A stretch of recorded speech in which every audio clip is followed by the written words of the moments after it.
I'm CWO4 Victor Pinion, U.S. Navy retired, telling some stories of my naval career. Well, this one is a continuation of playing in Subic Bay around the Subic Bay in the Philippines when I was on shore duty there. I was a member of the Subic Bay Yacht Club and served as the Rear Commodore for sail and sailing instructor for the yacht club. In any case, we would put together camping trips where we would race sailboats out to Salinguin Bay, and then the stink potters, what we call power boaters, would come out later. And we would camp out there in Salinguin Bay for 3 or 4 days at a time. We would, a great big banyan tree, huge thing, with big long level limbs, beautiful shade tree. We would anchor the boats outside the reef. There was a reef lining the bay about 50 feet from the shore. And I remember that the seaside, or the deeper side, the bay side of the reef, from the top of the water to the bottom at the base of those coral heads, were 85 feet deep. I remember that. And the water would be crystal clear. We'd anchor those boats. You could see the anchor laying on the bottom down there just as clear as a bell. It didn't seem that deep, but it was 85 feet deep. We measured it. We would take real small sailboats like sunfish into the beach. They were like our little Liberty boats over the reef because it was shallow over the coral heads. And we would get in there and roll out sleeping bags under the big shade tree and take bed sheets to cover up with at night. And we would swim and snorkel and scuba dive and sail and play all day long every day and patrol the beaches and pick up driftwood for our cook fires and a big bonfire for every night. During the day, we would run our fingers under the water at medium tide, and the water would lap on that sand we disturbed and expose these beautiful, what we call butter clams. They were clams that shaped very much like cherry stone clams.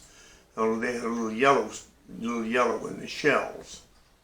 And we would desand them by putting them in buckets and let them suck in clean water. And every time they'd exhale, they'd spit out sand. And we'd do that till there's no sand in the bottom of the buckets. And in the evenings, we would put about, well, maybe 1.5 to 2 inches of water in the seawater in the bottom of the bucket, and fill these 2.5 gallon buckets about this big around or so, and about that deep. Fill them about 2/3 or maybe even 3/4 full of clams with a couple inches of seawater in the bottom. Put whatever we had, usually metal, over the top of the bucket. Nestle it in a bed of hot coals, and it would steam those clams, and as they would open up and they would lift the cover off the top of the bucket, that means they're done, they're open. And we would sit around and we'd take white wine with us, and we'd have that chilled, and we'd take beer with us, and soda pop and lemonade and all kinds of stuff. But we'd sit around that bucket of clams. We had to do several buckets of clams every night. And eat the clams, pick them up by the neck skin, and put them in your mouth, pull the skin off, throw it over there, and throw the shell over that shoulder, until all those clams, and wash them down with wine or beer. That was fantastic. That was great. I can't tell you how much fun that was.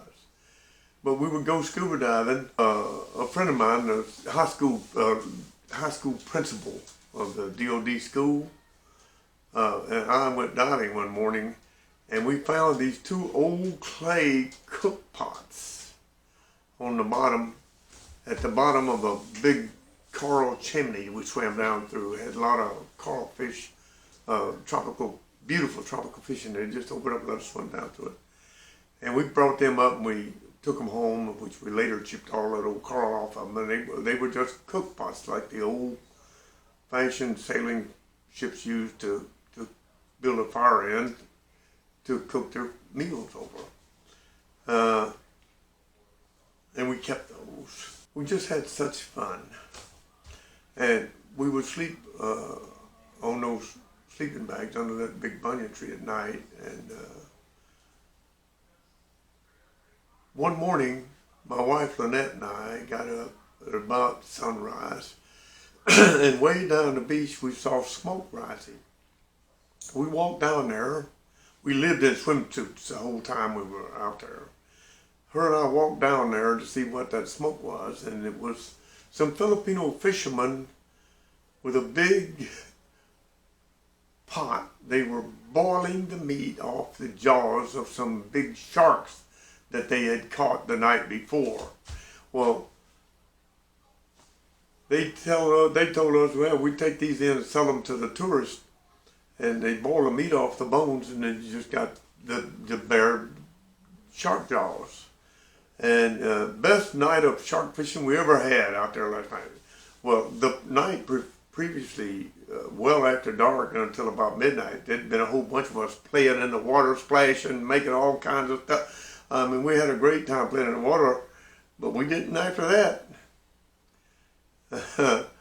Y'all carry on. That's the end of the story.